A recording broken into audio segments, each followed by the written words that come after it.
আরে এই দুনিয়ার জমিনে আমরা কত কিছু করি, আমি ওমর অর্ধ পৃথিবীর শাসক, আমার তো আল্লাহ একদিন নিয়ে যাবে। ওই খলিফাতুল মুসলিমিন ওমর এই দুমাত্র আমল করতে হবে। আমরা আমলের কথা বলি না, এমন আমলের কথা বলে যায় যে আমলের দ্বারা জান্নাত নিচে। জুড়ে বলুন সুবহানাল্লাহ। আমার নবীর ওই বিশিষ্ট সাহাবী হযরত ওমর ফারুক আযম রাদিয়াল্লাহু তাআলা একদিন মসজিদে নববীর মধ্যে নামাজ আদায় করতেছেন। ওই ওমর ফারুক রাদিয়াল্লাহু তাআলাকে শাহাদাত বরণ করিয়েছে। কিভাবে? মসজিদের মধ্যে তিনি নামাজ আদায় করতেছেন, তিনার এই পেটের ভিতরে একজন অগ্নি পূজারক এসে আঘাত করে দিলেন। ওমর ফারুক আযমের নাড়িভুড়িগুলো বের হয়ে যাচ্ছে। তিনি নাড়িভুড়িগুলো হাতে নিয়ে যখন বাড়িতে চলে যায়, ওমর ইবনে আব্দুল্লাহ, ওমর ইবনে আব্দুল্লাহ তিনি বাবাকে বলে, ও বাবা, তোমাকে কে আঘাত করেছে?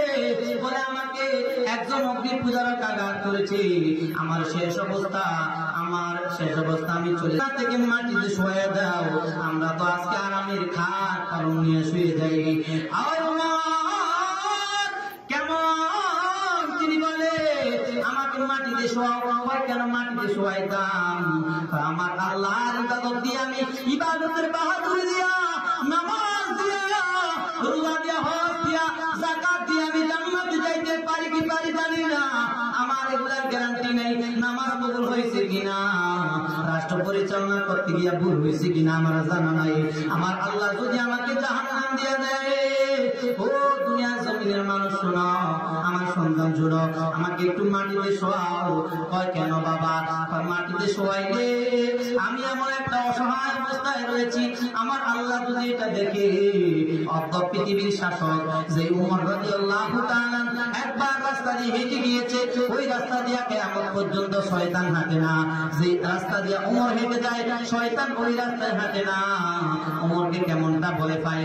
ওই ওমর আজ অসহায় অবস্থায় মাটিতে পড়ে আছে, এটা দেখে যদি আমার আল্লাহ রহমত হয়, আমার আল্লাহ যদি দয়া হয়, আল্লাহ যদি বলে, ওমর যাও যাও, তোমাকে আমি মাফ করে দিলাম, তোমার হিসাব আমি আল্লাহ নিব না, তোমার প্রতি আমি ইহসান করলাম, তোমার হিসাব দেওয়া লাগবে না, তোমার হিসাব আমি আল্লাহ ক্লোজ করে দিলাম, এই কথাটা যদি আমার আল্লাহ বলে, তাহলে আমার দুনিয়ার জমিনের আর কিছু লাগবে না।